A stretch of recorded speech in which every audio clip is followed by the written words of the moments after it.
So he said to go to Hero's room, but what's waiting for me there? The door is unlocked. I guess I can go inside. Vyaka did say to go look. Might not be a great idea, but I want to take the plunge.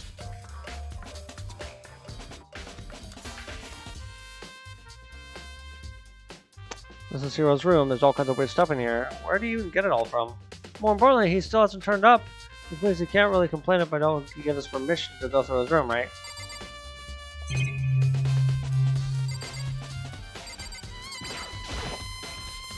It's a normal bed, pretty much just like the one in my room. I think there's something in the cardboard box. It's a blueprint for something, and some things made out of, it looks like cardboard, plastic, and plaster? Is this Robo Justice? And it's in Hero's room! But wait, these blueprints, something about them bothers me.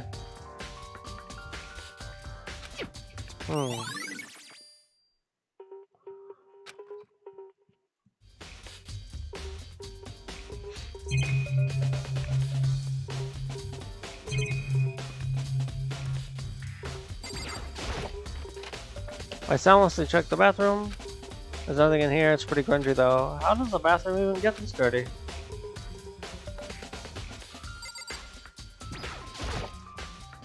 Surveillance camera, there's no point in worrying about it.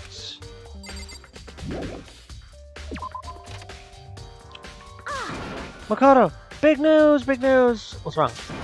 We found Kyoko! What? Is she okay? Where is she? Wait, I wasn't done. There's more big news. Just a second! Robo Justice showed up too! Robo Justice! It's Hero wearing the costume. Okay. Anyway, as soon as you can, head to the pool on the second floor. To think Hero and Kyoko would turn up at the same time. Anyway, I have to head to the pool. I ran off the second floor as fast as I could. Dot dot dot. Kyoko! And... I mean... Phew, man, I have had the worst day. Hero?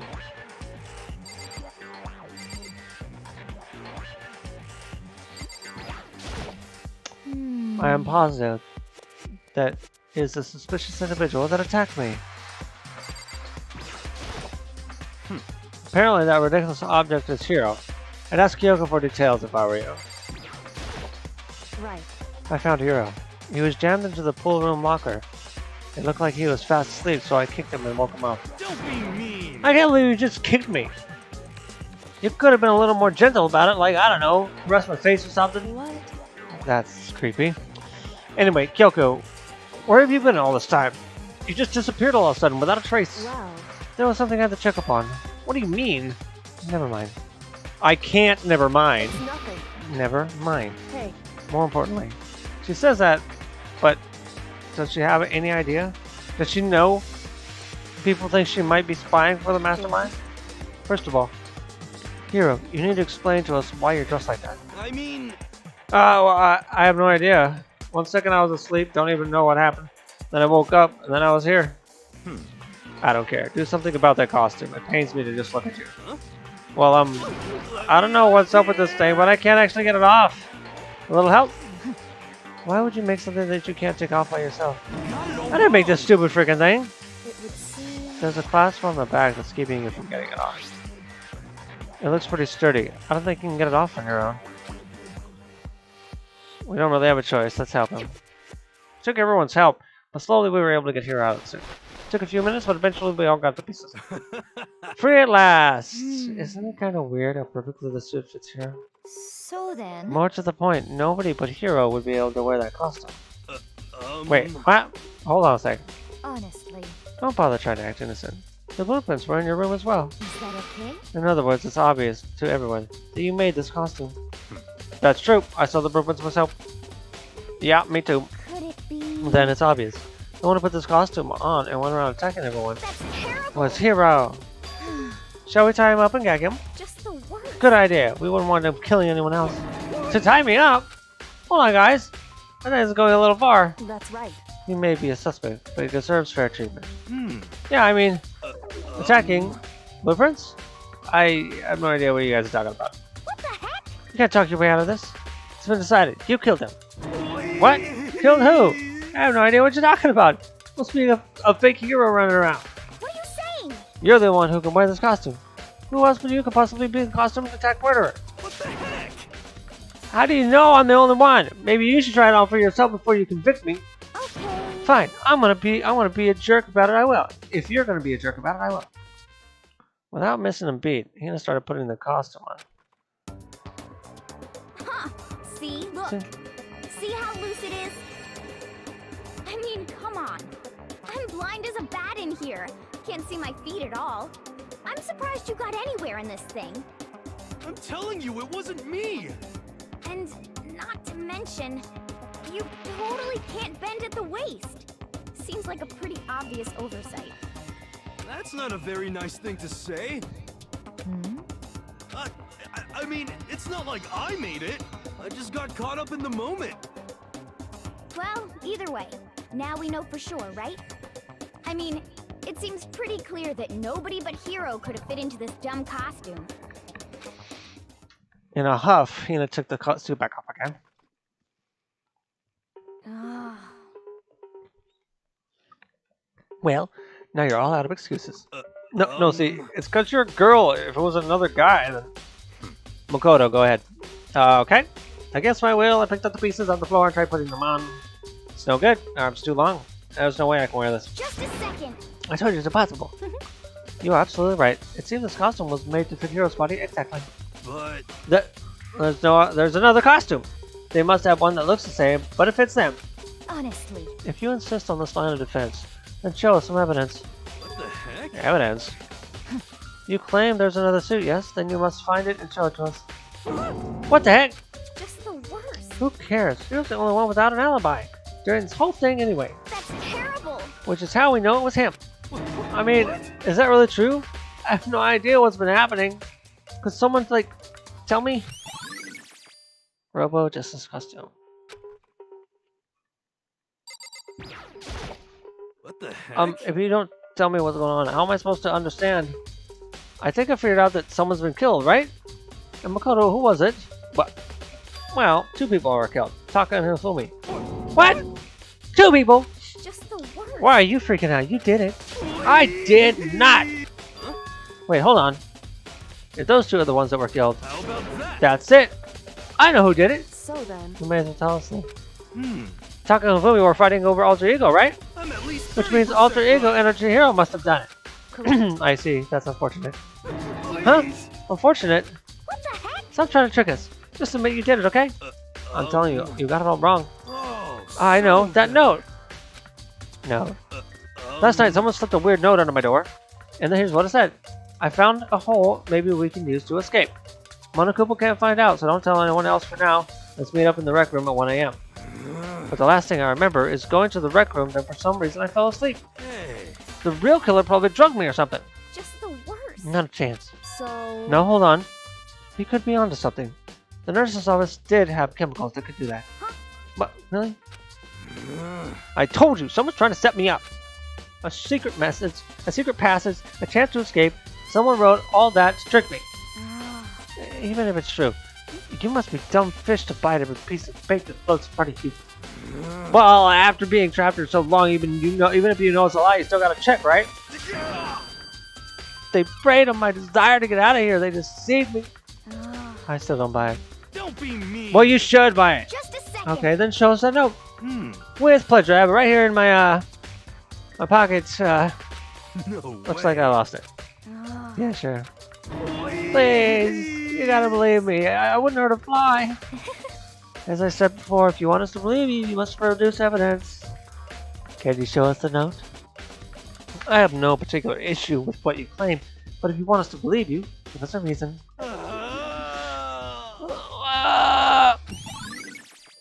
Yeah, I'll still hit those accounts. I knew it wasn't you, man.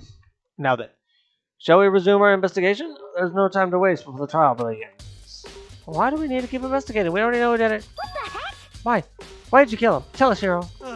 No, it's like I said, I didn't do it. Was it really to get money Monokuma offered us?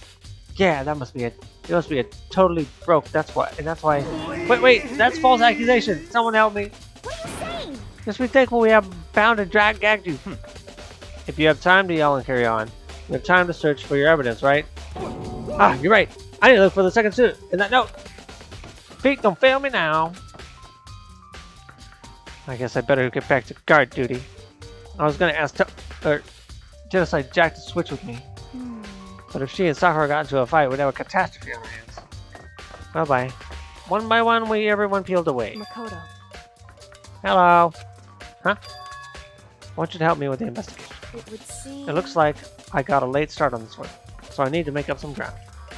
Sure, I don't mind helping, but can you promise me something? Later when we have time, will you tell me why you disappeared? Why is that? No. To reject me so simply. Anyway... I need your help. You don't mind, do you? Okay. Why do I have to help her? I would just say no.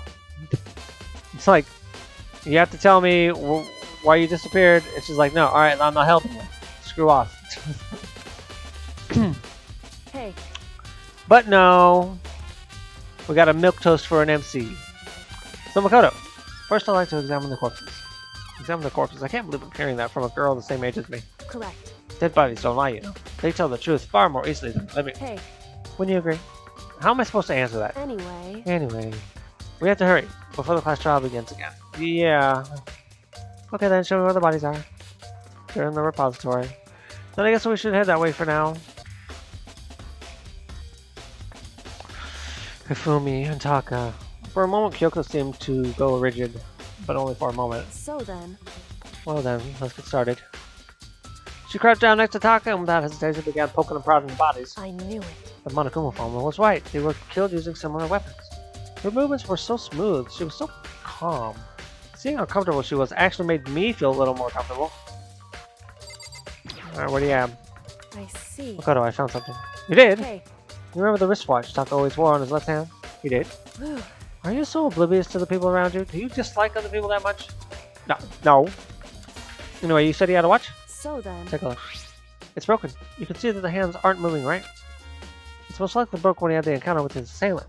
And if you notice, the hands are frozen at just past 6 o'clock. That would mean... So that would mean the watch was broken sometime just after 6? That's right. But last night, Taka's watch definitely wasn't broken. Hey, yo! How long are you gonna keep us waiting? Taka's irritated voice pierced the air as he stared pointedly at his wristwatch. It's almost 10 o'clock, you know that? Bedtime for little boys and girls. In other words... So, if it worked at 10 last night, it couldn't have been broken at 6 p.m. Meaning it must have happened at 6 this morning. However... And that's not all. Look at Taka's left hand. He appears to be gripping something. You're right. There's something white in there. Makoto. Can you try to pry it out? Me? Because... Rigor mortis has already set in. Boys are better suited to this kind of manual labor, right? Sure. As much as I didn't want to, I grasped Taka's cold hand. The ice-cold hand was nearly enough to cause my heart to stop beating. And after some effort, I finally was able to break free the object that his tightly clenched fist had. It was a piece of paper. Hey. Was that all he had in his hand? Yeah, that's it. Just a little scrap of paper doesn't seem like much of a clue, does it? Is that right? I wonder about that. Kyoko then turned to Fumi's body. So then... Let's check Fumi's body now. Perhaps he left us a few clues of his own. Scrap of paper. Likely the note that was put under Hiro's door.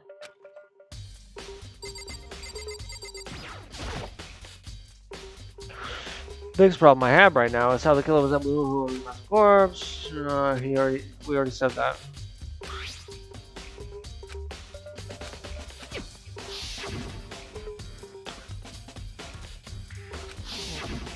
He's saying the same thing he did about his glasses. So, did you find anything? I did. More than I expected, to be honest. Look at this. A wad of paper. That's right. And Fumi had it hidden on him. Hidden? Indeed. He stuffed it in his pants, so I can only assume he'd hidden it on purpose. His pants? Wait, so you... Why is that? It was just his pants, not like his socks or something. I don't know what that means. Hey. Anyway, let's take a look at the paper. Go ahead, Makoto. Open it up. When I think of how it was stuffed down his pants, it's like... It better be important of me, or I'll never forgive you for this. It's the note! And it's missing a piece. I found a hole maybe we can use to escape. Monokuma can't find out, so don't tell anyone else for now. Let's meet up 6 a.m. That sounds very familiar. That's it! It's the same thing Hiro said. Then he was telling the truth. However... Although, it's not exactly the same, is it?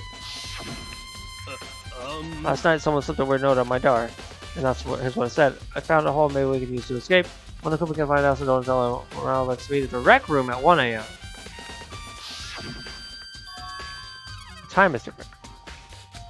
Hero told us that his note said to meet at 1 a.m.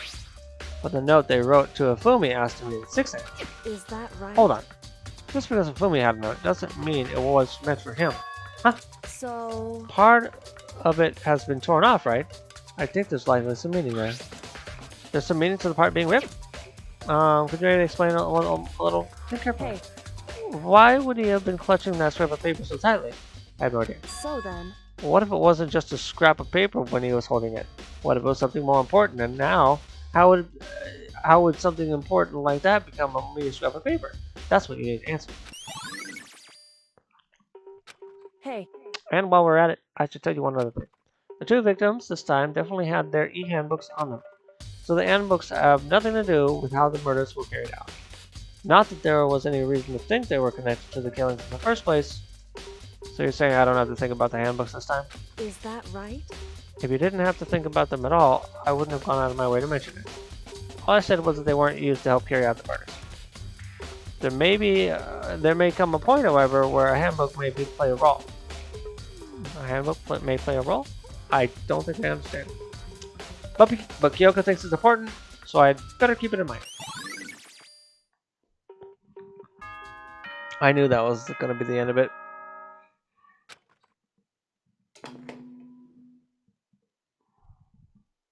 Are you excited?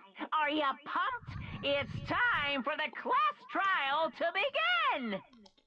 Like the bright burst of fireworks, like the flash of a soul clashing with life and death. And so, with no further ado, everyone please meet at the usual spot.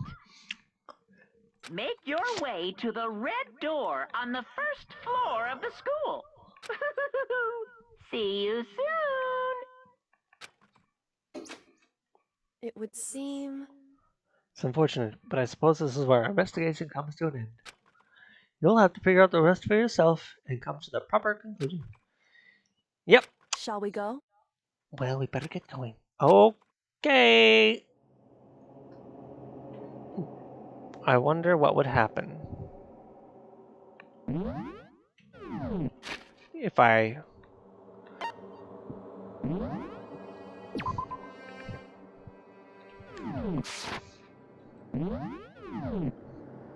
tried to leave. I'm out of here, peace.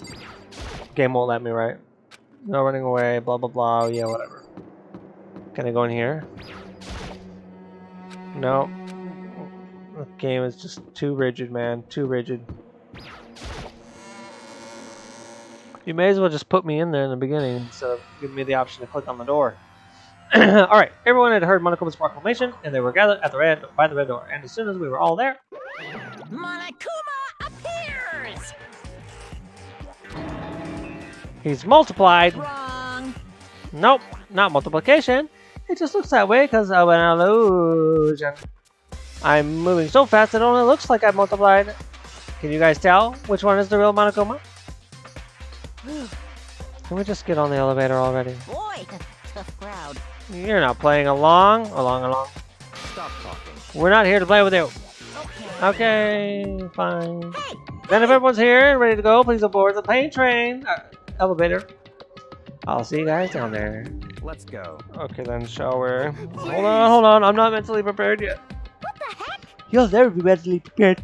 You can't run away anywhere here. You're gonna pay for your sins. What the heck? I told you already I didn't do it. For serious. Hmm. That reminds me. Did you ever find the other costume? Or the note?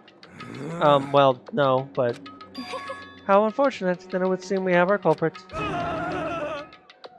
Hey. This isn't the place to talk about it. Save your accusations for when we get to the courtroom. That's right. She's right. Let's get down there first. Then the story can really begin. Yep, good idea. That's right. I have to do it. I can't let whoever killed Fufumi and Taka get away with it. For everyone who's still alive and for the two who lost their lives.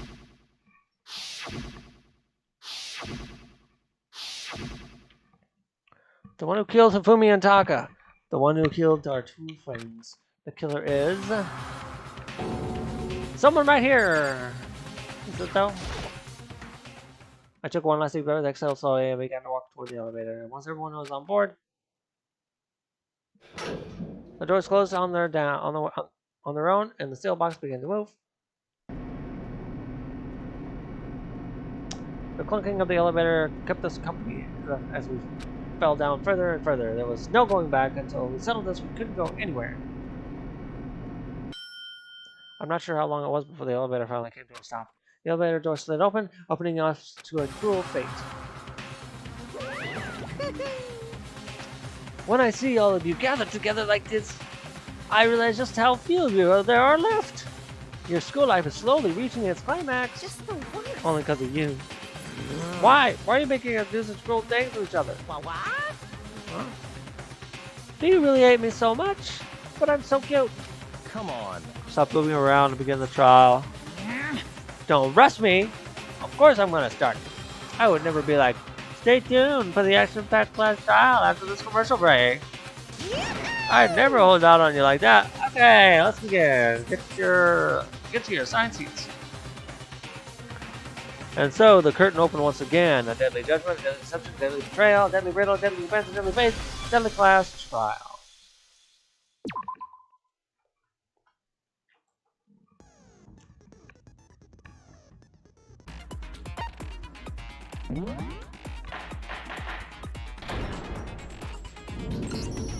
Let's begin with a basic explanation of the class trial. So, your votes will determine the results.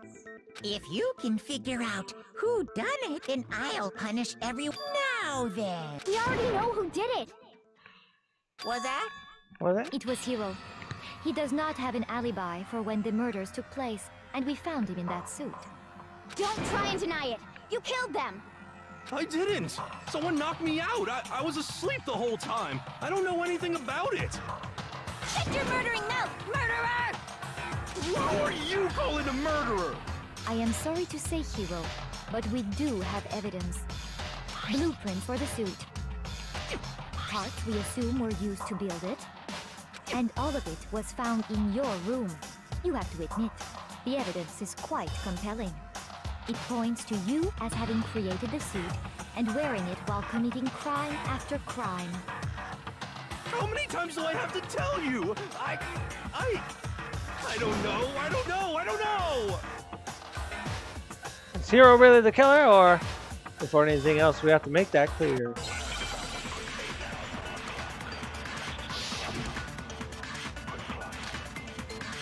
Yasuhiro's message. Everything we found in your room. No. Shoot! Everything we found in your room. I have no clue where to The shoot this blueprints, the suit parts, they are all gonna try 'em all. That makes no sense, but okay.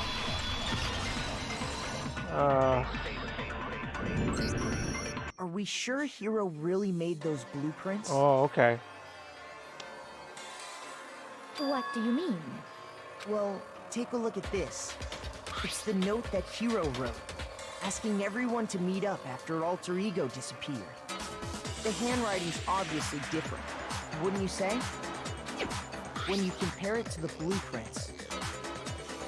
There's no way you could think the same person made both of them. Unless that person made it a point to disguise their handwriting. No, the differences are bigger than that, I think. Come on. I'm not smart enough to think of trying to change my handwriting anyway. So Makoto, are you saying you don't think Hiro's the culprit? And he's not the only one. I think Hiro is innocent as well. What? Then who was in that Robo-Justice suit? Is it like Hiro said? Was there really someone running around in a second suit? The suspicious individual hidden within the suit. Go ahead, Makoto. Tell them who it was. Yeah, of course he passes it off to me. So, who was in the Robo-Justice suit? I don't know. I got it! I got it. Other than Hiro, I can't think of anyone else it could have been. Obviously, he was the one in that particular suit. And we never found any kind of second suit. Then there can be no doubt. Hiro is the prime suspect. That doesn't make any sense. You just said Hiro didn't do it. It makes perfect sense. Hiro was the suspicious individual in the suit, but he's not the culprit. Yeah. So what you're saying is... That's right. The culprit in this case has nothing to do with being in the Robo-Justice suit. What? Now that's a bold assumption. And what reason do you have to make such a statement? You do have a reason, yes? Of course. But before we get to that, there's something else we need to clarify first. So let's get that out of the way. Hey, stop trying to boss us around. All things have a proper order. So what is it? What needs to be clarified? We must clarify the method of transportation for Taka's lifeless body. It would seem that his corpse was moved using certain particular items. Makoto, can you tell us what they were? Taka's was the tarp. I got it! There's still one more thing. The things that were used to move Taka's body, they must have been. I got it! They were a dolly and a tarp, right? What's with the attitude? So, let's see if I can explain. Taka's body disappeared from the equipment room, and then we rediscovered it in the repository. And when we found it for the second time, it was wrapped in a blue tarp, right? It was the same tarp that, up until then, was stored in the equipment room. So the killer must have seen it there, and decided to use it when they moved Taka's body. That way, they wouldn't leave any bloodstains while they were moving it. Okay, that explains the tarp. And the dolly? Same thing. I'm sure the dolly was in the equipment room when we first found Taka's body there. But when the body disappeared, so did the dolly. Later, when Taka's body reappeared in the repository, so did the dolly. In other words, you think they used the dolly to move the body. Am I right? But are you sure you are not mistaken? Huh? Are you absolutely positive the dolly was in the equipment room when we found Taka's body? That dolly was made specifically for moving large objects between the repository and the art room. It would be very strange indeed to discover it had made its way to the equipment room. Is it not possible that it was in the repository all along, and you simply didn't realize it? She's raised an objection. How do you respond? There is no shame in being wrong. Nobody expects much from you anyway. We have all accepted the fact that you rarely understand what is going on around you. Wow! You're gonna do me like that, Celeste?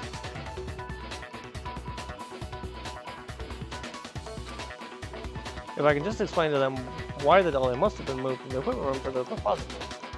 New elements been added. Great. Reloading. Starting with the next bullet time battle, we're gonna add one more ingredient to the recipe. On top of the screen, underneath the temple mark, you'll see the ammo coat. Up until now, there really hasn't been a limit on how you destroy your opponent's statements, but now on, just locking on and pressing the left mouse button won't be enough to handle them. Now it will cost you one bullet to destroy a single mark. Once you run out of bullets, you can't destroy any more statements, no matter how locked on you are. However, you can reload by pressing the tab.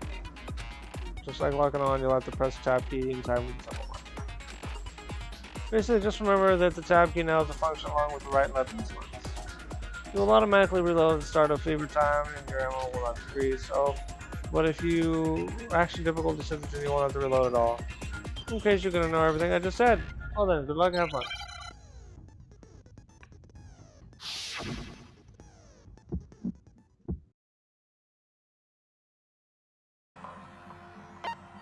I refuse to give up yet!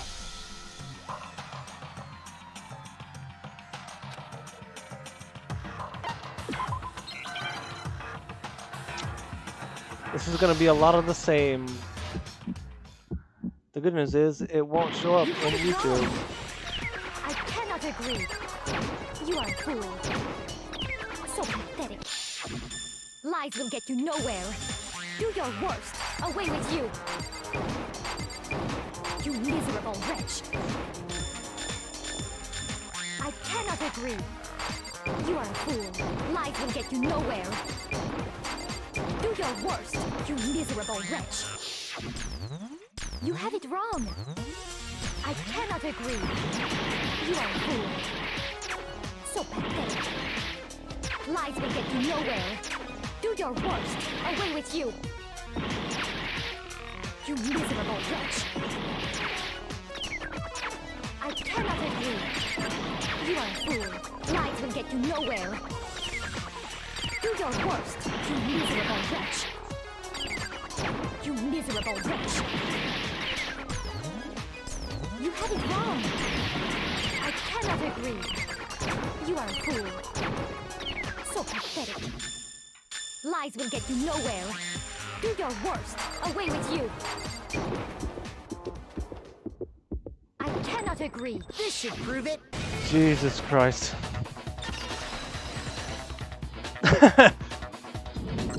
Did you see that epic comeback? The dolly moved. I have it right here. When I found the dolly in the repository, one of the wheels had a blood stain on it. There was a pool of blood in the equipment room with a tire marking that matched the dolly wheel's trail. The killer probably rolled the dolly through the blood on accident as they wheeled the body out of the room. And as the blood dried on the tire, they moved the body into the repository.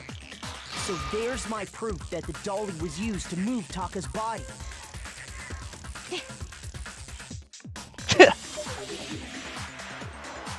Well, anyway, that was just something we had to get out of the way. Let's get back to the main subject. Yeah, the subject of how Robo-Justice didn't do it. Because if it's not a killer robot, then what kind of robot is it? I'm not sure that really matters. I'd be happy to explain why the occupant of the suit couldn't possibly be the killer. If you look back on how the body was transported, it will become immediately obvious.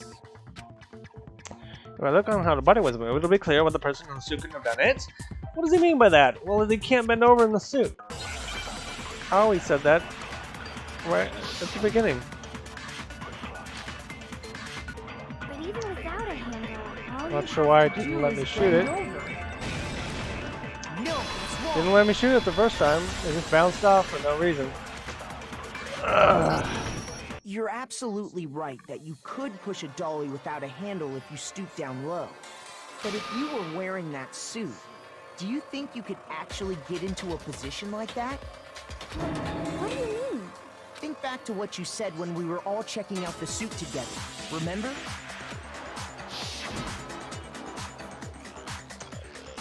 I'm as blind as a bat in here. Can't see my feet at all, and I'm surprised you could get anywhere in this thing. I'm telling you, it wasn't me. And not to mention, you totally can't bend to the waist. Seems like a pretty obvious oversight. When you're in that suit, not only can you not see your feet, but you can't even bend at the waist. Am I right about that? Now that you mention it, yeah. It seems like it'd be awfully hard to push that dolly if you couldn't bend over. Well, what's to stop you from simply pushing the dolly with your feet? When you can't even see your feet? You really think someone could kick the dolly all that way? Yeah, it'd be totally impossible. Not that I can say for sure myself. On top of that, if you were wearing such a rigid, cumbersome suit, it's very unlikely you would have the dexterity to go about wrapping the body in a tarp. Well, I mean, isn't that just a matter of taking off the suit when you're ready to move the body? There's no chance that the costume was taken off to move the body because heroes will find out once it's on you to take it off. Can't take it off for yourself. I don't think taking off the suit was an option. If you remember... I don't know, it's something to thing, but I can't actually get it off. A little help. Why don't you make something you can't take off by yourself? I didn't make the stupid freaking thing. There's a clasp on the back that's keeping you from getting it off. Looks pretty sturdy. I don't think you can get it off on your own. We don't really have a choice. Let's help it. That's true. It seems impossible to put the suit on or take it off without help. Then, you really can't take it off by yourself? Hero wasn't just making it up? Of course I wasn't making it up. If he could have gotten it off by himself, I don't think he would have let us see him wearing it. Showing up in the suit was basically an invitation for everyone to suspect it. Yeah, that's right. So, it's really, really true that Robo Justice couldn't have moved the dolly? To be clear, whoever did move the body, it couldn't have been Hero in the robot suit, correct? No, wait. Just a second, if you please. Have you forgotten about the picture that I took? You all got a good look at it, did you not? The image of Hifumi being dragged away by Robo Justice? If whoever was in that suit is not the culprit, how do you explain that? I don't know. Besides, do you remember what the now deceased Hifumi said? Yeah, but those either he said his name very slowly because he was trying to say something else, or he didn't understand what he was saying his name for or something. How'd you get hurt? That guy hit me. What guy? Robo Justice. Oh, she was referring to this time. I thought she was referring to his dying words. Robo Justice. That's what I decided to call him just now. So long as those facts exist, the proper conclusion is beyond question. The individual inside the suit and the culprit are one and the same. It was Hero, without a doubt. Yeah. Yeah, that's gotta be right. Hold on a second. It's still far too early to reach that conclusion. Besides, there's no hurry to decide who did it. Before we rush to a verdict, shouldn't we explore every single possibility? Instead of seizing on one viewpoint, the truth is uncovered by analyzing things from every angle. Perhaps, but where do we go from here? Let's review this series of unfortunate events from the beginning. Maybe we'll uncover something new. What a pain in the ass! I don't disagree, but our lives are on the line. If this is what it takes, we have to do it. Plus, maybe we'll get to find out where the heck Kyoko was when everything went down. All right then, let's take another look back at what happened. I suppose we could start with this morning. 4 of us gathered together in the dining hall. Makoto, Hina, Kyoko, and myself. We waited there for quite a while, but nobody else showed up, so we went to look for everyone. That was around 8 a.m. And as soon as we split up, Kyoko went missing. Soon after that, Hina found Celeste in the rec room and quickly came to get Makoto and me. It seems I was unconscious for about an hour after I was attacked by my mystery assailant. I know it was an hour because I remember being attacked a little after 7. That was when we saw Celeste's picture and discovered that her assailant had been wearing a strange costume. As it turns out, it was Robo Justice. It also soon became clear that this same Robo Justice had abducted Hifumi. We were soon joined in our search by Byakuya and Toko, and then went on to find Hifumi in the library. He was injured, so we took him to the nurse's office and resumed our search for the suspect. But not long after leaving the nurse's office... What's wrong? I saw a shadow. Something moving at the top of the stairs. When Celeste told us that, we decided to split up and search the second floor.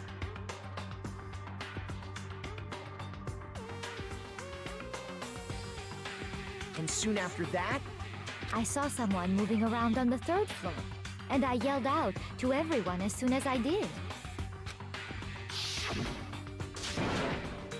So that's what's wrong. That was a rather intense scream for someone like you. I saw him, the strange costume man. He ran off as soon as I screamed. I was blocking the stairs, so we headed further down into the hallway and disappeared. And then...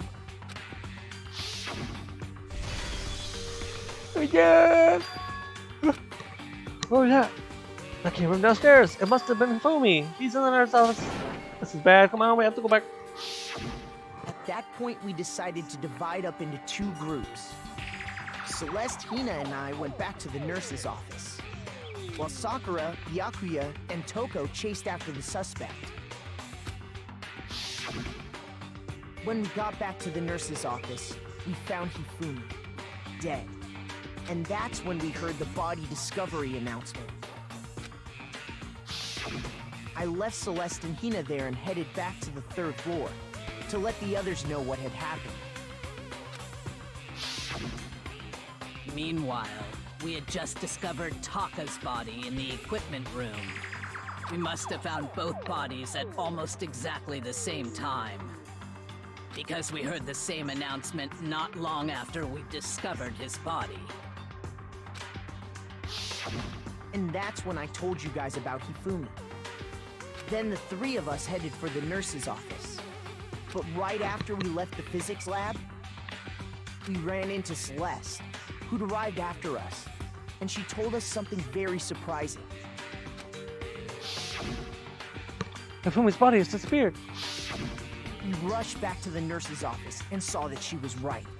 Then we remembered we'd left Toko passed out in the equipment room, so we hurried back again. This can't be happening. Are we all hallucinating all this or something? But when we got there, we discovered that now Taka's body had also gone missing. Next thing we knew, we were searching the school for 2 missing dead bodies. And after some time... Celeste informed us that she'd found the bodies, and we all headed to the repository, which is where we rediscovered the corpses.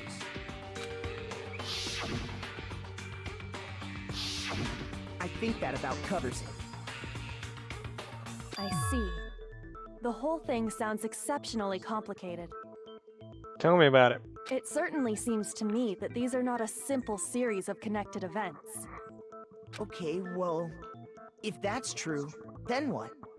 Rather than a single series of events, I think we have to consider each murder a separate situation. And from there, we can uncover the contradictions surrounding all of them. Now then, let's get started, beginning with what happened to Taka. Contradiction hidden to what happened to Taka. In order to uncover the truth of this case, I have to find them no matter what.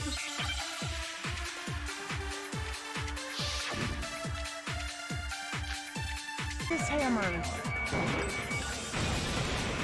No, it's wrong. Lucky guess. Hold on. There's no reason to assume that the hammers were used in the same order as their numbers. If anything, that's just another way the killer tried to disguise their actions. So you're saying the culprit wanted us to think the hammers were used in order, but in reality, Taka was killed before Hifumi? Okay then, let's see the proof. Evidence. There's something that relates to what time he must have died. His broken watch.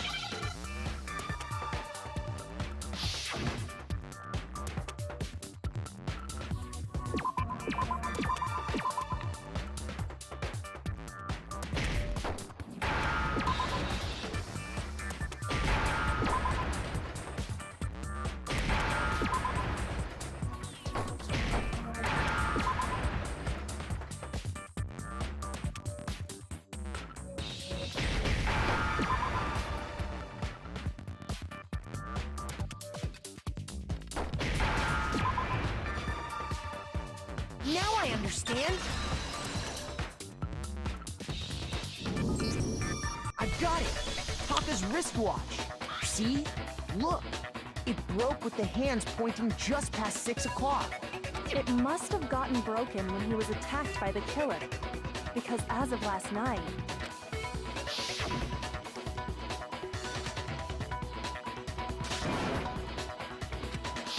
So if it wasn't broken after 6 last night, then he must have been attacked around 6 this morning.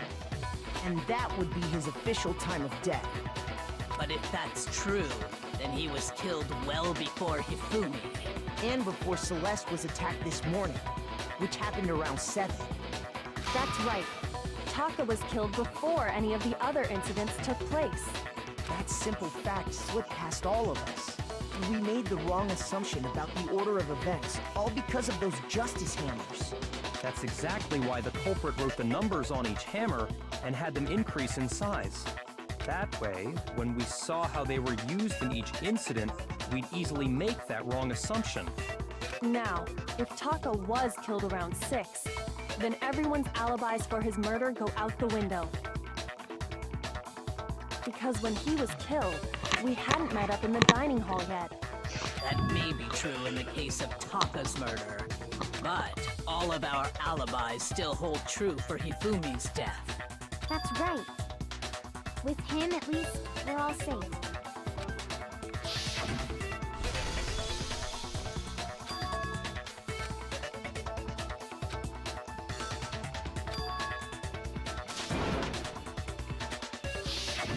When we heard Hifumi screaming, we were all together. Except for Hiro and Kyoko. Then we all ran down to the nurse's office, and that's where we found his body. That's totally true! We're all in the clear! Oh, I know! They must have recorded him screaming on a tape or something, then played it later on! Right. If that's true, where's the tape? I don't know. Don't just go making stuff up! Anyway, we all have rock-solid alibis for when we heard Hifumi scream. Since all of us were there together, clearly none of us could have killed him. And it does not stop there. There was also the moment when we discovered his body had disappeared. When his body vanished from the nurse's office, Hina and I were in the bathroom together, while everyone else was in the equipment room, correct? And then there's the disappearance of Taka's body from the equipment room. At that time, we were all gathered together in the nurse's office because of Hifumi going missing. Well, don't forget, I was passed out in the equipment room the whole time. Wait, then what if Genocide Jill did it? She could have dragged Taka's body out of there right then! Even if she could pull that off, there's no way she could have done the same with Hifumi's body. Because, as we just established, she was passed out in the equipment room when his body disappeared. Besides, I didn't do either of them anyway. In other words, it is impossible that any of us could have killed Hifumi or moved either of their bodies. On the other hand, Hiro and Kyoko had disappeared, so they most Kyoko? certainly could have done those things. So what now, Kyoko? For now, we can't get fixated on who did it, or we'll just keep going around in circles. So instead of who, I propose we start talking about how. In particular, I think we need to figure out how Hifumi's body got moved. That's true.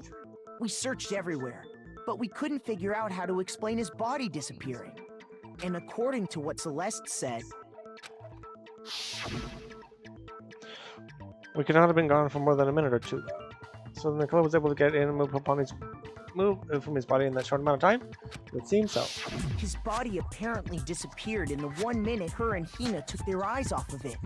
But to carry that much weight from the first floor up to the 3rd in that short amount of time? Oh man, yeah! There's no way! It'd be impossible! Well, what if I told you there was a way to make the impossible possible? What? How? If the dead body were to move itself. Huh? The dead body moved on its own? No! I don't Shut think up. it has anything to do with the occult.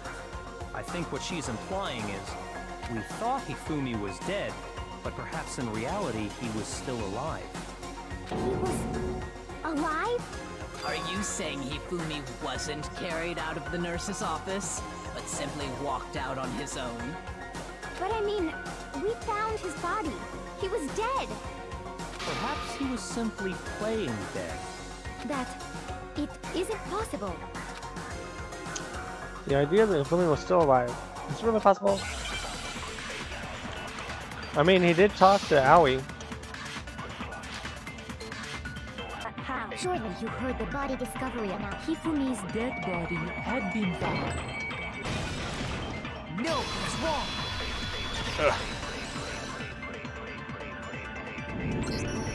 Was the body discovery announcement that was made really intended for Hifumi? Of course it was. The announcement played right after we discovered his body. Maybe. But that was also the same time that Taka's body was found. That's right.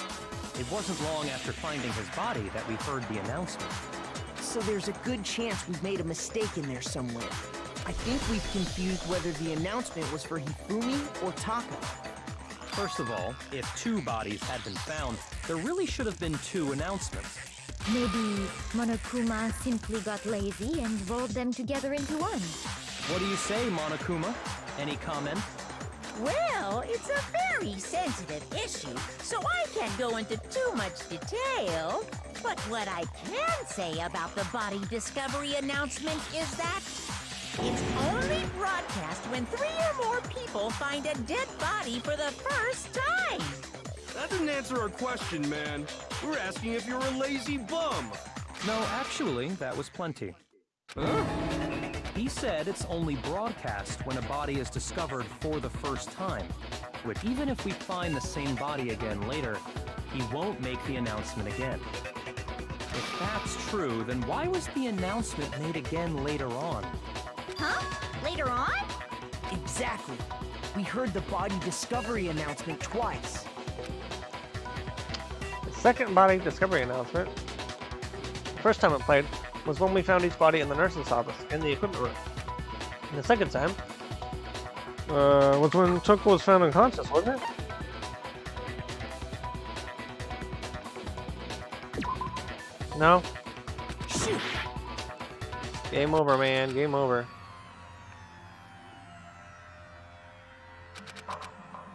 Good old memory. I refuse to give up yet! Good old memory. I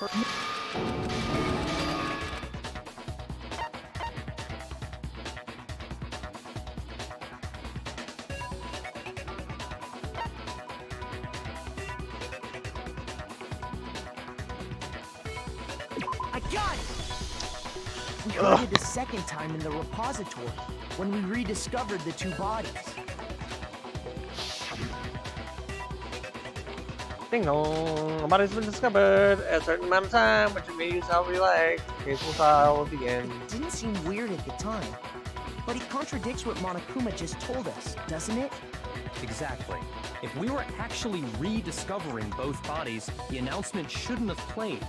And in reality, when the 2 dead bodies were rediscovered, one of them was actually being discovered for the first time.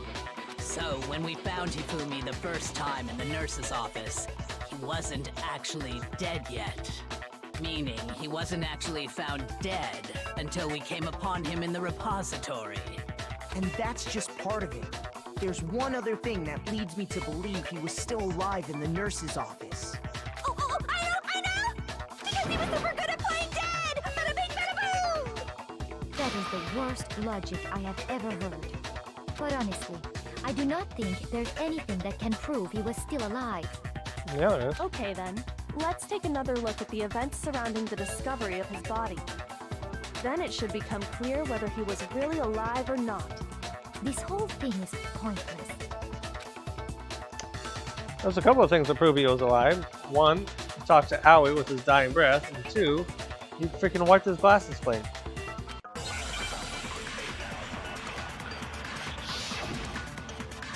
I'm not sure why they're not, well, not mentioning the fact that he talked. Well, here's one thing we do know. The first time we found Hifumi's body was in the nurse's office. And then, while me and Celeste were in the bathroom, his body disappeared. And the next time we saw his body, it was in the repository. But when you compare his body before being moved and his body after being moved, other than the change in how it was positioned, there was no notable difference. Then, Was he really still alive? Of course not. It is impossible. This is ridiculous. Well, here's one. The first time we found it, and then his body just... And the next time it was in. But when you compare his body before being moved and his body other than the change in how it was positioned, there was no notable difference. No, that's wrong. No, that's wrong. In fact, there was one clear difference between Hifumi in the nurse's office and the repository. His glasses. That fact alone proves that he was only playing dead in the beginning. Perhaps you'd like to fill the rest of us in? When we found Hifumi in the nurse's office, his glasses were covered with blood. But when we found him again later in the repository, they were spotless. And I found the item he used to wipe them clean in the nurse's office trash can. You also found a trash can.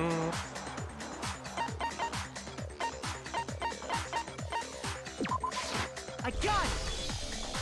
It was a glasses cleaning cloth featuring a certain cartoon mascot. One look at the bloodstain on the cloth should make things clear. This piece of cloth was used to wipe Hifumi's glasses clean, and the mascot on the cloth is the same one that's on the digital camera, right? And whose digital camera was it? Hifumi's, of course. The character was...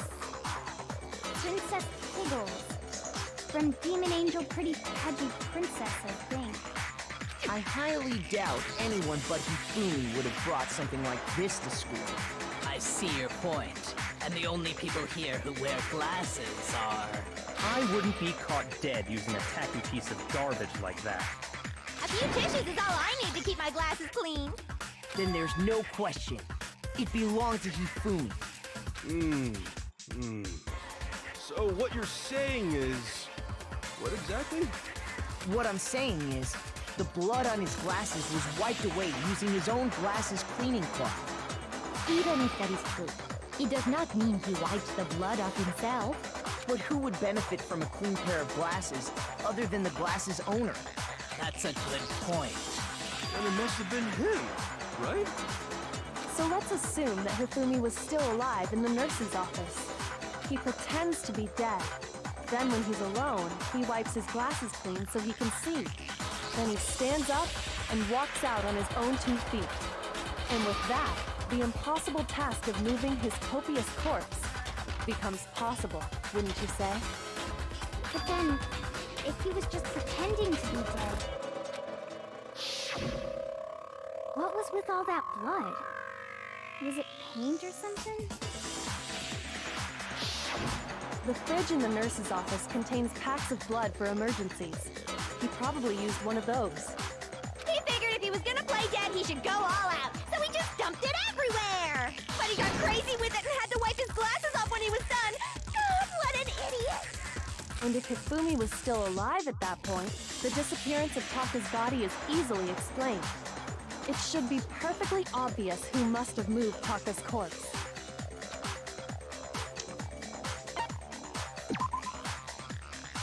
Shoot!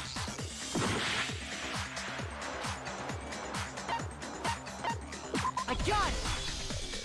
It could only have been Hifumi. I forgot their names. While we were all gathered in the nurse's office, he went to the equipment room and took Taka's body. That also explains how the door to the repository got locked. The door was locked? Well, after the bodies disappeared, we all went looking for them, right? So me and Sakura headed for the repository. But when we got there, the door was locked. And the repository door can only be locked from the inside. Which means, when Hina and Sakura got to the repository, someone was already inside. And it could only have been Hifumi, who just finished stashing Taka's body there. He convinced us all he was dead, and when he saw his chance, he dragged Taka's body to the repository. So, Hifumi wasn't just another victim in this case. He was one of the assailants. But that means he took part in the murders. I just can't Look, believe if it. you're having trouble, would you like me to show you one more piece of evidence? There's more? Oh, absolutely.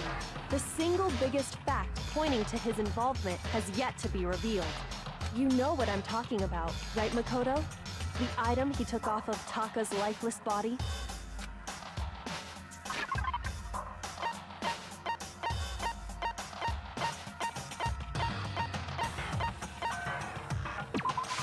I got it! You're talking about the note Hifumi had hidden away, aren't you? Hidden Hidden note? up. That's right. We found it stuffed in his pants. What? In his pants? Yes, his pants. Okay, well, forget about the pants for now. Take a look at what the note says. Found hole. Maybe we can use it to escape. Monokuma can't find out, so don't tell anyone else for now. Let's meet in the equipment room at 6 a.m. That's the note I was telling you about. The one that told me where to go. Huh? Wait, this one's a little different. In my note it said, Monokuma can't find out, so don't tell anyone else for now. Let's meet in the rec room at 1 a.m. I see. Then this note isn't the same one Hiro got. It's not the same? In other words, the killer got in touch with another person besides Hiro. And that person could only have been... I got it! That's right! Taka! The killer used this note to draw out Taka and murder him. Hello? Over here! Objection! Objection! I don't really understand what's going on, but Hifumi had that letter, right? So whoever wrote it wasn't drawing out TikTok, they were drawing out Happy! What? Just to be clear, TikTok is Taka and Huffy is Hifumi, right? Ugh! Yes! Why must you ruin it every time? Genocide Jack is seriously scary. I can't let her get to me.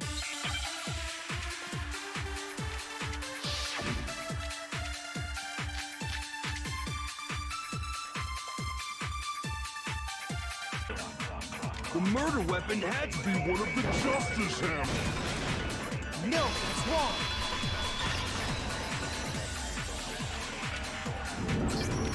The murder weapon wasn't a justice hammer at all. No, it was something completely different. Not completely different. But seriously? A different weapon? Specifically, a hammer from the repository. The killer could have easily used that to kill Hifumi. Now, all the hammers in the repository were covered in flecks of grit and debris. But for some reason, one of them had been scrubbed clean. Huh? And the reason it had been scrubbed clean was most likely because it was used to commit murder. If the hammer got covered in Hifumi's blood, of course they'd have to clean it off. I'd also like to point out that the repository has all kinds of hammers. Big ones, small ones, and even some flat mallet-like ones. I think whoever made the Justice Hammers used those as a basis for their design. If that's true, that would explain the Monokuma file's note about the wounds being similar. So Hifumi moved Taka's body to the repository, where someone then used the hammer to kill him. Whoever did that is the true killer. The one Hifumi was working with. And the one who betrayed him. Hold on a moment. I still think it's strange to assume someone was working together with him. The way the graduation rule works, there is no benefit to helping someone else carry out a murder. So the idea that anyone would work together like that is simply ludicrous. We talked about this, did we not? We did talk about how there wouldn't be any reason for anyone to work together. At least that's what we thought at first. But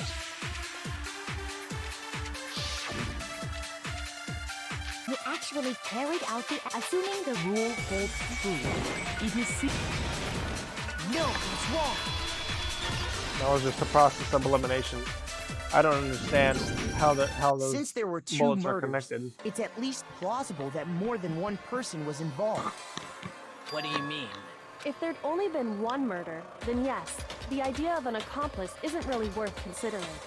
Naturally, If only one person can be saved per murder, an accomplice has no risk versus reward benefit. Risk versus reward benefit? The payoff for working together. The reward that balances out the risk of taking part in a scheme. There's no point in being someone's accomplice if there's no benefit to you. However, if there were some potential mutual reward for the risk, then cooperation becomes possible. You're saying that two people could act as each other's accomplices to commit two separate murders. I think that's what the true killer told Hifumi. They would each Okay. have an accomplice for their crime. And based on the case's events, Hifumi would have been the first one to act, murdering Taka. I can use my controller.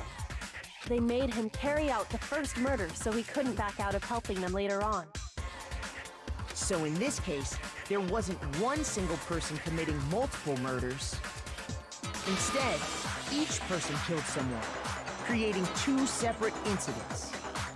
And it only looked like one person because that's how the true killer designed it to look. A single suspicious individual, a similar weapon used in each crime, disappearing bodies. By creating one seamless set of circumstances, they made it look like one person was behind it all. The mastermind picked their target and managed to convince him to go along with their plan.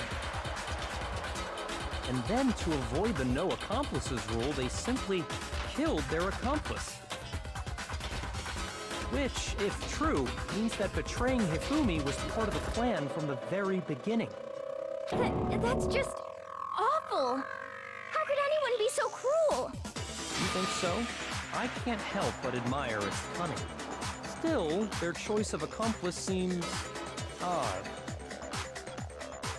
If it made to convince us the two murders were the same, also main characteristics this time. Kyoko must have noticed that fact from the very beginning. This is why she said not to look at this in the series, but I've been with time she also really is amazing. Although, if you think about it, she's almost too amazing. Like, it's almost unnatural how good she is at this. I understand how an accomplice could be involved. But then, who was the one pulling Hifumi's strings? That's problem numero uno right now.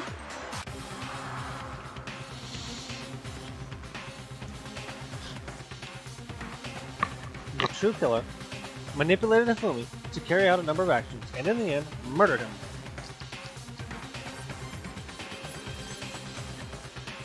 In the debates up till now, the way the case has unfolded, when you consider all that, there's really only one person who seems to be fair.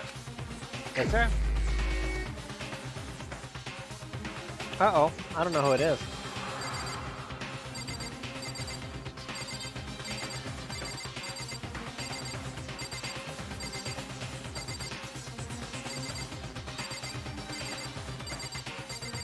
I don't know. Haha! Is it you? Are you confident in your assertion? Huh? Gosh, you should take a second to think of things more slowly. Shoot!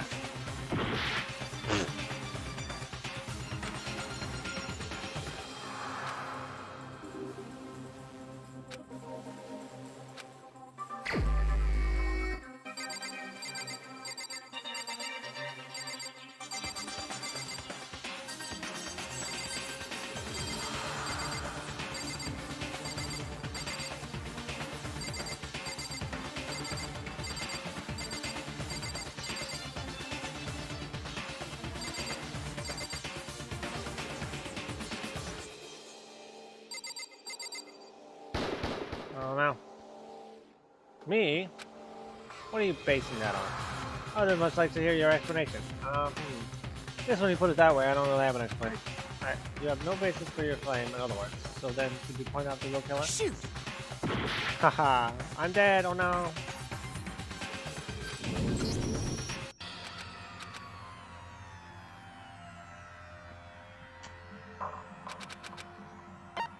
I refuse to give up yet!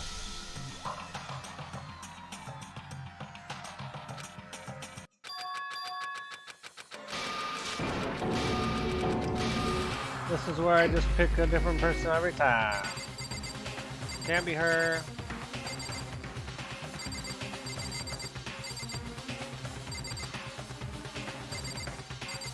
Try you. Confident? No. Shoot! Not her. Okay. Let's try you. Here's my answer. It was Celeste. Ah, so I'm the suspicious individual now, am I? I really do hate this kind of joke. A joke? I wonder. So what you are saying, then, is that I specifically chose to work together with Hifumi. The idea that I would choose to spend any amount of time interacting with him, that I would go within 10 feet of that shit from brains, that lazy, worthless goddamn idiot! Pardonnez-moi. Just to be clear, there is evidence to support it. Is that so? It is. Throughout the investigation, there was certain behavior that was common only to the two of you. Considering what we've learned so far, it only further proves that the two of you were working together.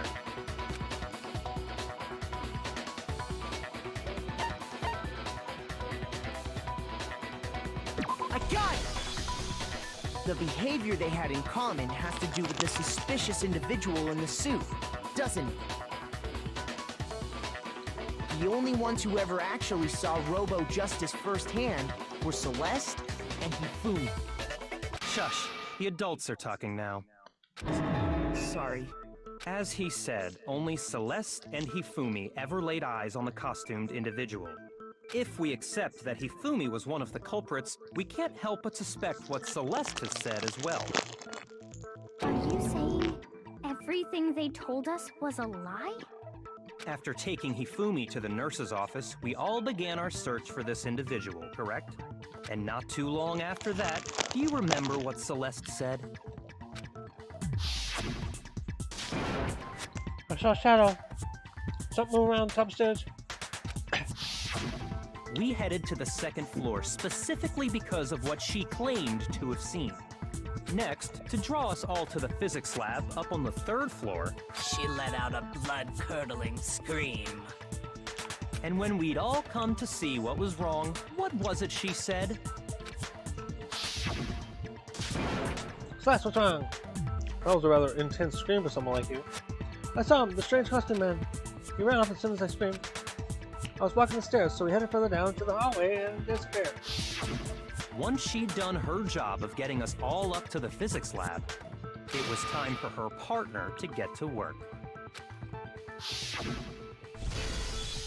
Huh? What was that? I came up the stairs. It must have been Hifumi. He's in the nurse office. Too bad, we gotta go. It was to get us to divide into two groups. So that we would discover both bodies at the same time? In fact, Celeste was precisely the one who proposed that we split up. I want to split into the groups. I'll lead the honey party. That seems much more interesting. Whatever. Makoto and Hina, you come with me to the nurse's house. I will lead the capture of the suspicious individual to Toko, Byakuya, and Sakura.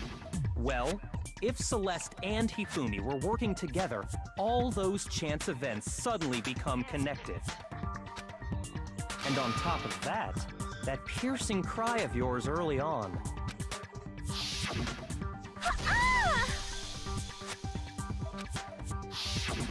That was to signal Hifumi, wasn't it? It was your way of telling him, we're on the third floor, everything's going according to plan.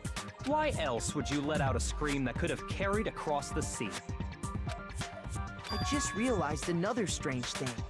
When we found Hifumi in the nurse's office, who we now know was only pretending to be dead,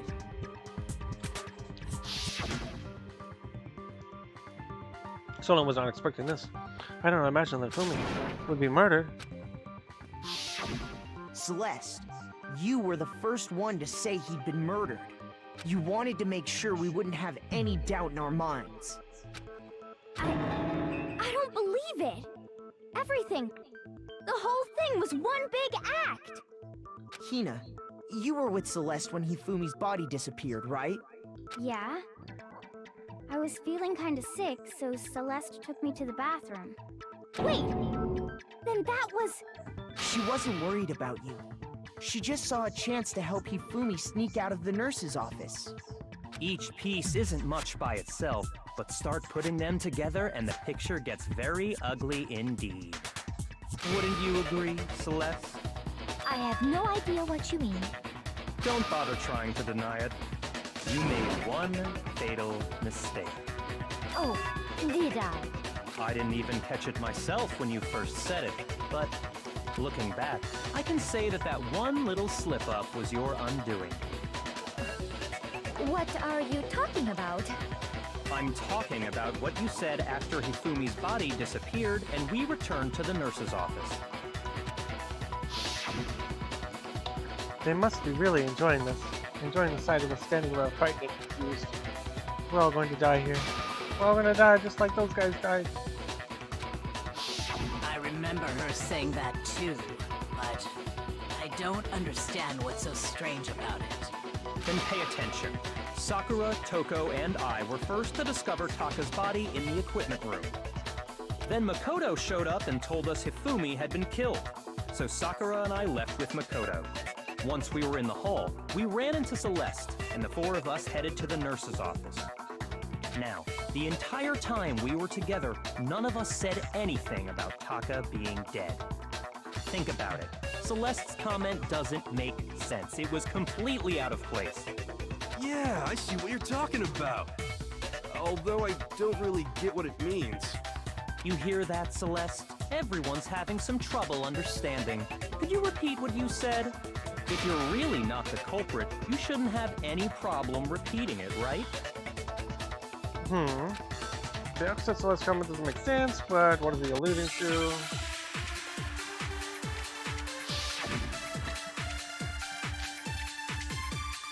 Oh, great. Die here. We are going to die.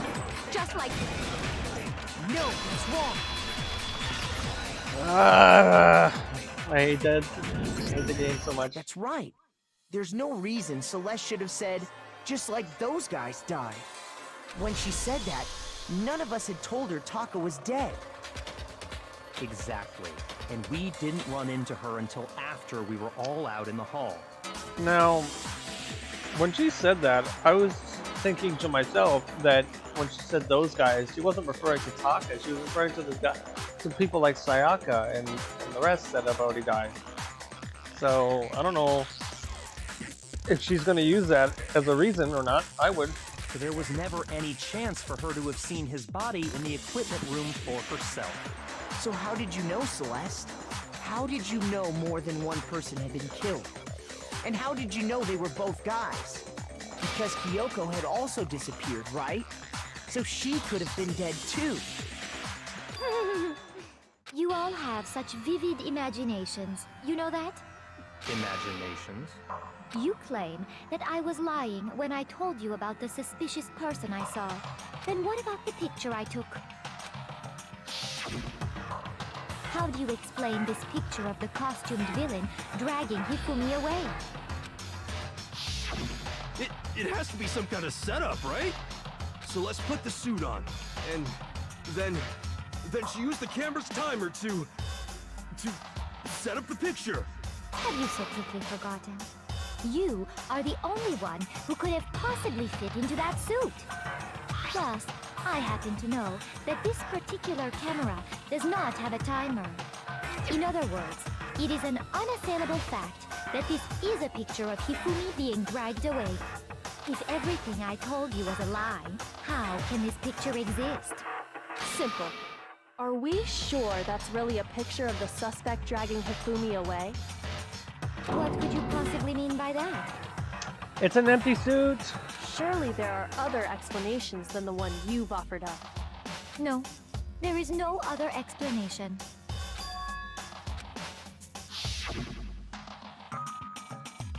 It wasn't a picture of the suspect dragging Hifumi away. Hifumi and suspect have been drinking, dancing. Hifumi is dragging the suspect away. Hifumi and the suspect are dancing. Have been drinking. Hifumi and the suspect. Hifumi is dragging the suspect away. I got it! Okay. It's not a picture of the suspect dragging Hifumi away. I would say it's a picture of Hifumi dragging the suspect away. That's certainly within the realm of possibility. The one being dragged off in that picture isn't Hifumi, but the person in the robot suit. We've simply been led to believe that it's the other way around. And the strange costume might only exist to lead us astray even farther. If you saw someone wearing something like that in this situation, of course you'd notice and be suspicious. That's what happened! You put me to sleep and made me out to be the bad guy in all this! Such a thing is utterly impossible. Hifumi was dragging him away? Ridiculous. Is it? I don't think it's ridiculous at all. Then shut your mouth and allow me to educate you. So that essentially can prove there's no way Hifumi was dragging the suspect away. So is that really possible?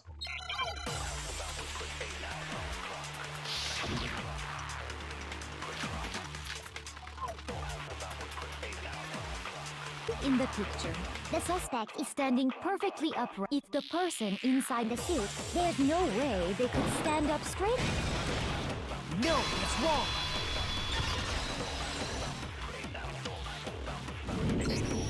No. Even if the person inside the suit were unconscious, they could still stand up like that.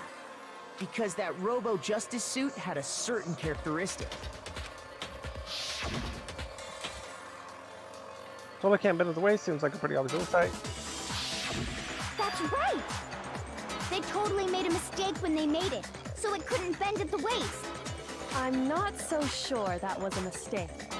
I think the suit was designed from the beginning to be used the way it was.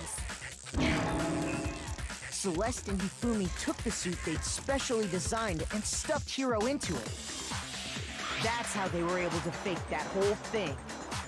The point of it all was to make us believe whoever was in the suit was to blame.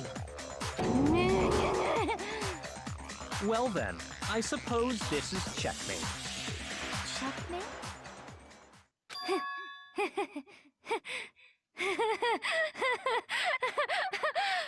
Don't make me laugh, you idiot! What do you mean, checkmate? Celeste? Clearly, you want to cram me into your little guilty box. Well, there's one little problem. Have you already forgotten what Hifumi told us as he lay dying? Hifumi was it who attacked you? Tried to kill you? Who killed me? That's right, I remember the name. Yasuhiro. When we asked him who had attacked him, his answer was quite clear, was it not? He said, and I quote, Yasuhiro. In other words, Yasuhiro Hakakure! Right! But my name isn't really Yasuhiro! It's actually Taro! Your confusing statements don't make any sense. You're only making things more complicated. He did say Yasuhiro, but are we sure he was really pointing the finger at Hiro? What the hell are you talking about? I'll burn you alive! Kyoko, what do you mean by that? Think back to how Hifumi used to talk to us. How did he refer to each of us?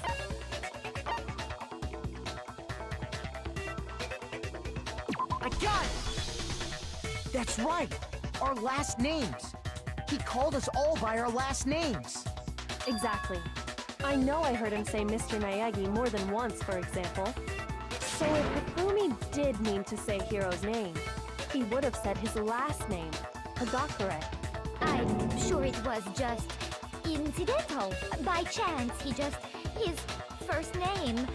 Indecent? Don't talk. Random chance. Now isn't that a convenient explanation?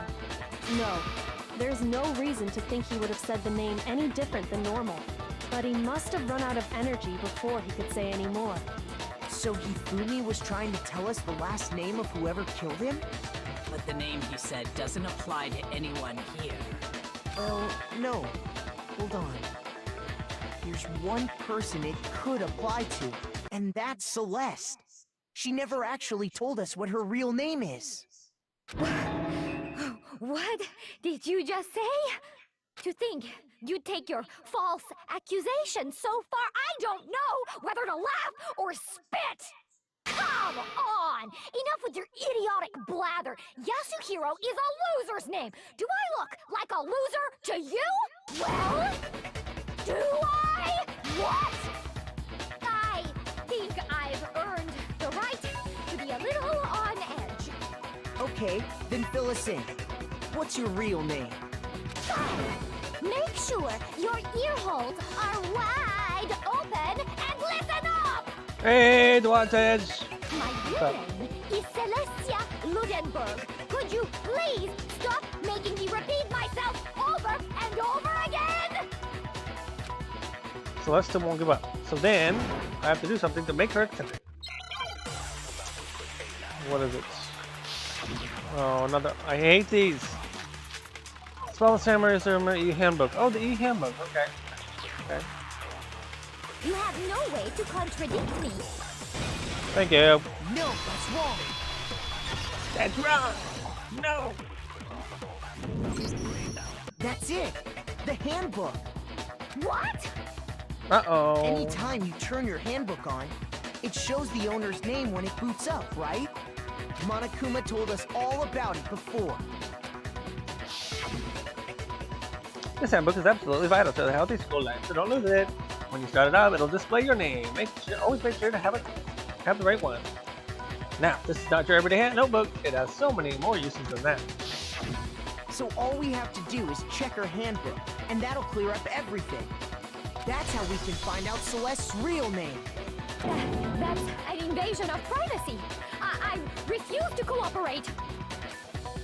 Celeste, can you please just tell us what really happened? Please, just tell us. Dun, dun, dun. Even when I'm put in check, it's just my nature not to give up. Because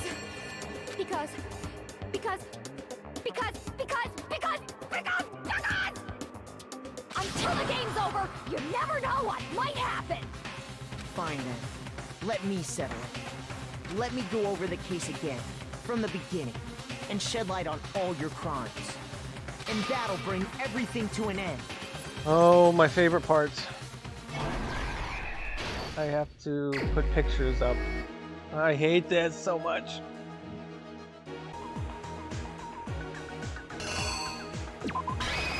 Here's exactly what Let's see how wrong it is. How quickly Before it is anything, wrong. The killer persuaded someone to help carry out the murder. And that person was...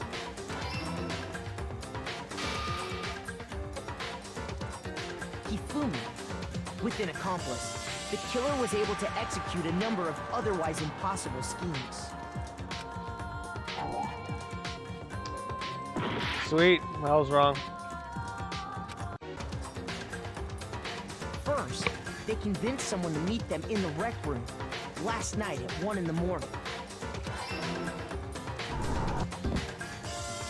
That someone they met with was Hiro. Poor Hero.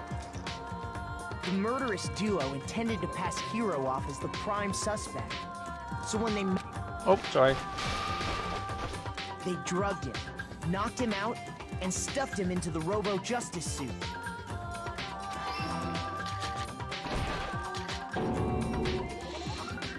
Next, Hifumi positioned himself to make it look like Robo-Justice was attacking him, while the killer used a digital camera to take pictures of the assault.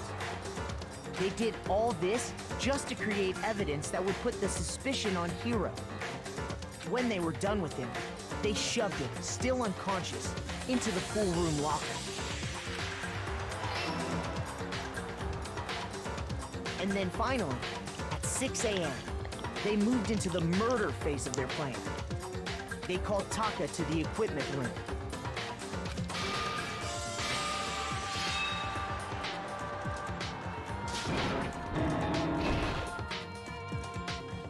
And that's Wow. where Hifumi killed him, making it the scene of the first murder. The murder weapon was Justice Hammer 4, which was left there in the equipment room. The reason Hammer number 4 was used was to create confusion about the order of the crimes.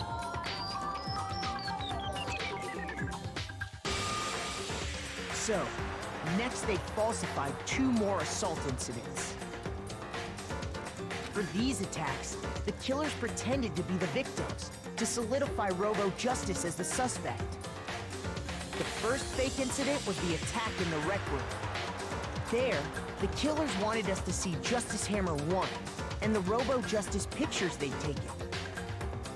They wanted to make sure we bought the surprise attack story. The second fake incident was the attack in the library. This time, they planted Justice Hammer 2 and an injured Hifumi to sell us that story. With these 2 incidents, the killers were able to create a certain preconception in our minds that the suspect was increasing the size of the hammers and attacking people in order as they did. We fell right into their trap and started looking for the suspect based on that. But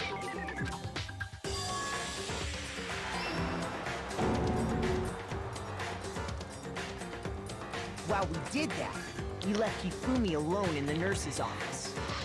This was exactly what Hifumi was hoping for.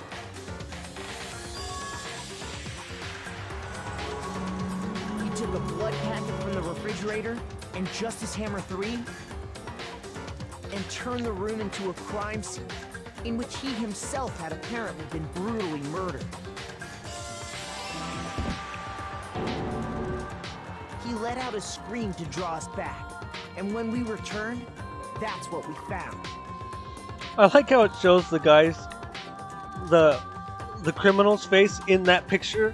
Like, we don't know who it is, but I know it was just me, Aoi, and Celeste that found him, so why bother making it a mannequin?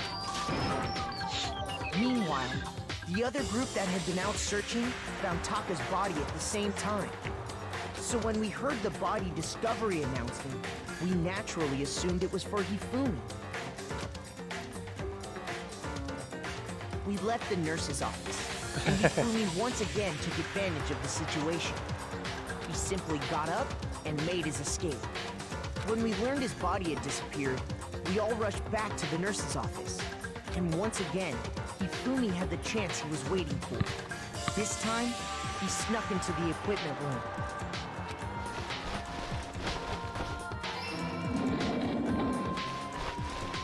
He wrapped Taka's body in a tarp and used the dolly to move it all the way down to the repository. Huh. That explains how each of the bodies disappeared. But even Hifumi didn't know what the true killer had in mind for their final act.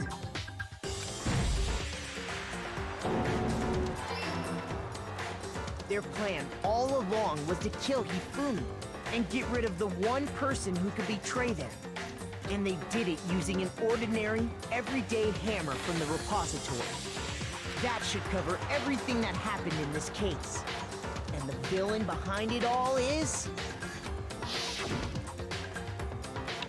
Oh, how pretty.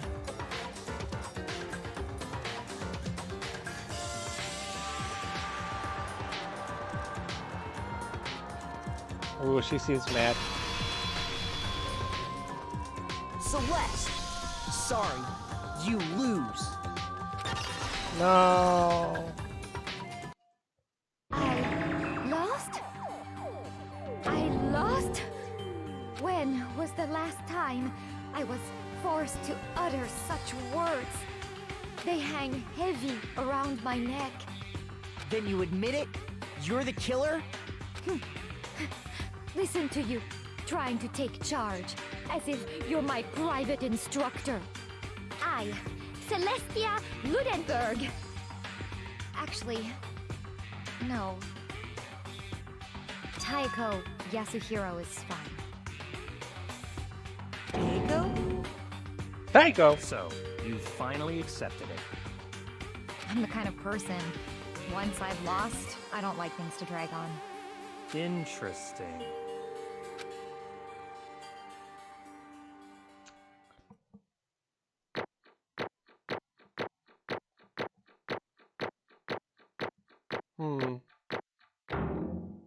A B. Woe is me. Okay, Monokuma. I'm ready to begin. Or, no. I suppose this is the end, isn't it? It is indeed the moment we've all been waiting for. Time to vote, okay? Okay. If you would, please locate your lever and cast your vote.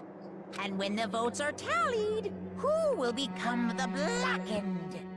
Will you make the right choice or the dreadfully wrong one? What's it gonna be? What's it gonna be? Once I see what they have in store for her demise, I gotta go. I gotta run to the freaking doctor because they're inept.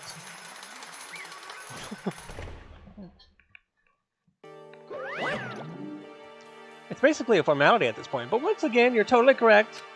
The blackened this time, the true killer who devised the whole stick and scheme was Celestial Rimberg, or precisely, Taiko Yasuhiro. Honestly. I lost. Well, that sucks. I guess trying to work with someone else was a mistake after all. Ifumi's ineptitude was beyond all my calculations. I knew it. So you really did approach Ifumi with his plan? But how did you get him to agree? I can't imagine he would have happily agreed to commit murder. I'm sure she relied on her specialty, lying. My specialty? Don't make me laugh. I didn't have to lie to get him to agree. So then... Then did you use... You know. I knew you'd figured it out, Kyoko. You're absolutely right. To get Ifumi to act as my accomplice, I used her. For everyone who's still left, I'll avoid mentioning it by name, but it was the one thing Ifumi and Taka were both super into. Does she mean? Is she talking about the alter ego? Say what? What? What? What are you talking about? Just a second. Don't interrupt. We're in the middle of a very important conversation here. I'm totally out of the loop as usual. How sad. In other words... And you're the one who sold it? Indeed. That's right. I see. And you used it to drag Ifumi into the plan you come up with. Right again. Last night after we had our meeting about how it disappeared, I paid Ifumi a little visit. What are you doing here? Actually... I was hoping I could talk to you, alone. It is about what was stolen. I know who did it. What? Are you okay with this? It was Taka. He stole it. So And I approve. Would you like to see it? As it turned out, I'd found a use for the digital camera. I'd taken you-know-what to Taka's room earlier and took pictures of it there. I deleted the picture as soon as I'd shown it to Ifumi, of course. Damnation! Another phone call. Are you serious? Hello?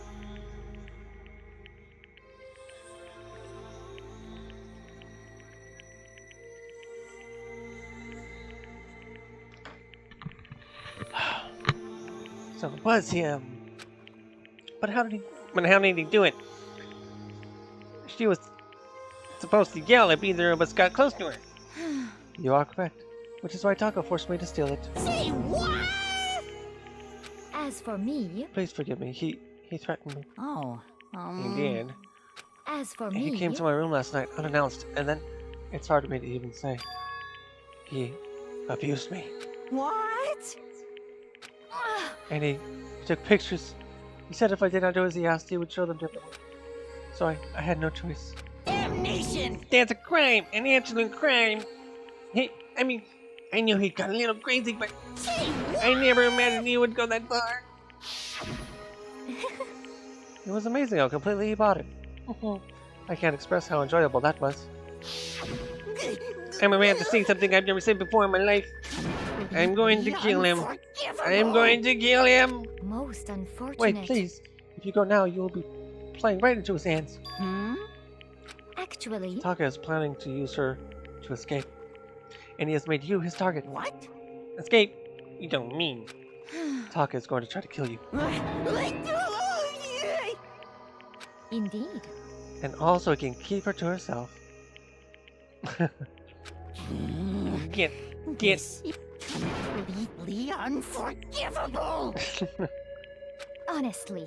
Can we allow him to continue with these barbaric acts? Absolutely not. How could I? She... I swear! I have to save her! Actually... Then, would you like to join me? just so happens I have come up with a plan. I have devised a way to reclaim what he has stolen and escape this dreadful school. And with that, it is complete. Hmm? Huh? What are you talking about? Oh, nothing. Ifumi agreed without a second thought. The effect that item had on him was remarkable. The power of love, even a love as twisted as that, can still drive people mad, it would seem. You disgust me. I see. I have another question for you. What was that strange costume? Was that strange costume Hifumi's creation? Indeed. Yeah, it was a real pain in the butt too. All I asked him to do was make something to hide the face and general body size. I had no idea he'd make something like that, but it's my fault for picking him in the first place. But So, why did you decide to make him the suspect? Because you're stupid. That's it. Let's see. And in that regard, I made the right choice. I'm so glad your stupidity surpassed my every expectation. Life must have been tough on your parents, though. I feel like I could cry. Well, this voice is hard. Well, when you were explaining your plan to Hifumi, how did you explain the part about him playing dead? What she's talking about is, what was Hifumi supposed to do after that, assuming you'd actually let him live? Are you okay with this? That's simple. After he did his part and pretended to be dead when someone showed up, I told him to stay. He had been seriously wounded. He was on the verge of death, but he just barely held on. And he really believed that? Well, of course. That wasn't all there was to it. As I explained it to Hifumi, the plan was, while you were all questioning him about what had happened to him, I was going to murder someone else. At that point, Hifumi would have an alibi so nobody could doubt him. I told him that, and he believed it. It all seems very straightforward. Stereotypical. I just matched the lie to the level of the opponent. In fact, Hifumi ate it up. He believed the lie wholeheartedly right up until the moment of his death. So in the end, You had planned to kill him all along. But of course, there would have been no point in my plan if the one who pretended to be dead did not end up dead himself. What the heck? How can a human life mean so little to you? Well, That's a non-issue. I simply did everything in my power to win. don't be mean. Now you sound like Byakuya. I wonder No. about that. He derives pleasure from the thrill of the hunt. In that aspect, we are nothing alike. Why? Then what made you take things this far? What the heck? Was it really just for money? Are you talking about the $10 million Monokuma offered us? That is a lot of money, it's true. But that's not all there is to it. From the moment our new life here began, my only thought has been escape. But All along you've been saying you have to accept living here. You little bitch. Obviously, that was a lie. Hey! I couldn't take it. I hated it from day one. More than anyone else in here. You little I wanted to get out. bitch. Every day was fresh torture. And you want to know why? Huh? This is fine. Because I had a dream.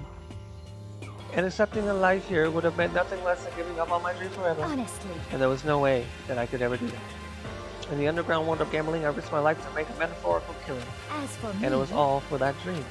And what was this dream of yours? isn't it wonderful? To live in a European castle. A castle? And to gather handsome men from all over the world to serve as my butlers/bodyguards. I was going to make them dress up like vampires and satisfy my every need. Once I obtained that, I would have created a perfectly aesthetic world of decadence. This is fine. Living the rest of my life there was my only dream, my only goal. That's what life is all about. Combined with my own winnings, Monokuma's $10 million would have made that dream a reality. I got right to the edge, but There is nothing to be unfortunately, done. my dream has been scattered to the wind. Still, I don't have any regrets. I pursued my dream to the very end, so why would I? Just the worst. You sound so passionate, but you really are able to kill your own friends for it? Oh, Are you asking me to feel guilty? That's a pointless endeavor. I think nothing of sacrificing others for my own ends. I feel nothing. do you understand? That's all there is to me. That's what makes me complete. Isn't it terrifying how different our values are? There's simply no room for understanding. What is this? That's what we should be saying. And plus, how can you be so calm? Don't you realize you're about to die? Why aren't you scared? My ability to lie is unrivaled, and I take pride in that. not just to other people. I can even feel my own emotions. The conscious deceives the unconscious. And that's why you're not scared? Yes, indeed. That's right. I don't feel death. Kill me however you like. But you know, if I could be reincarnated, if I had a choice, then Isn't it wonderful? I think I would like to come back as Marie Antoinette. Hey, You'd just get executed again.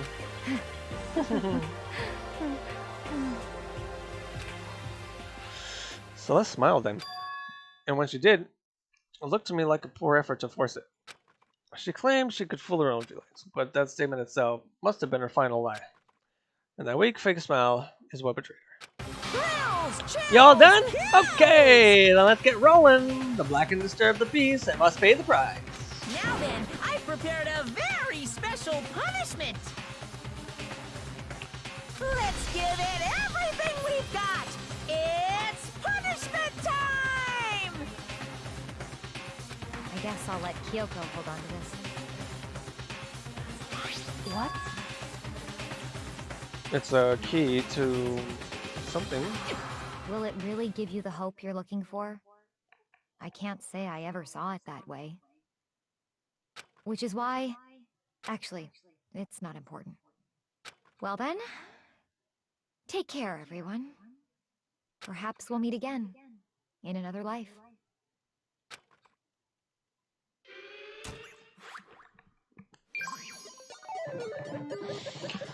No. Feel it's my duty to see how she dies before I stop playing this game.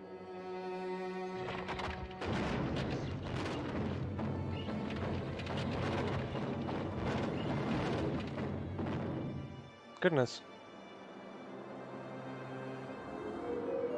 The burning of the Versailles.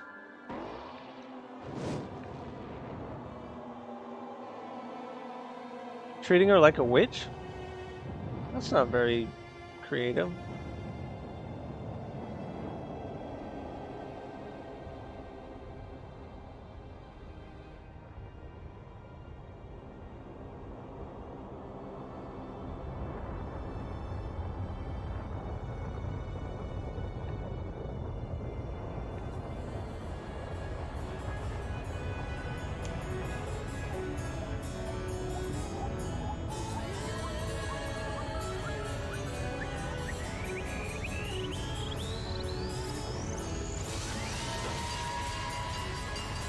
The heck? Oh my god.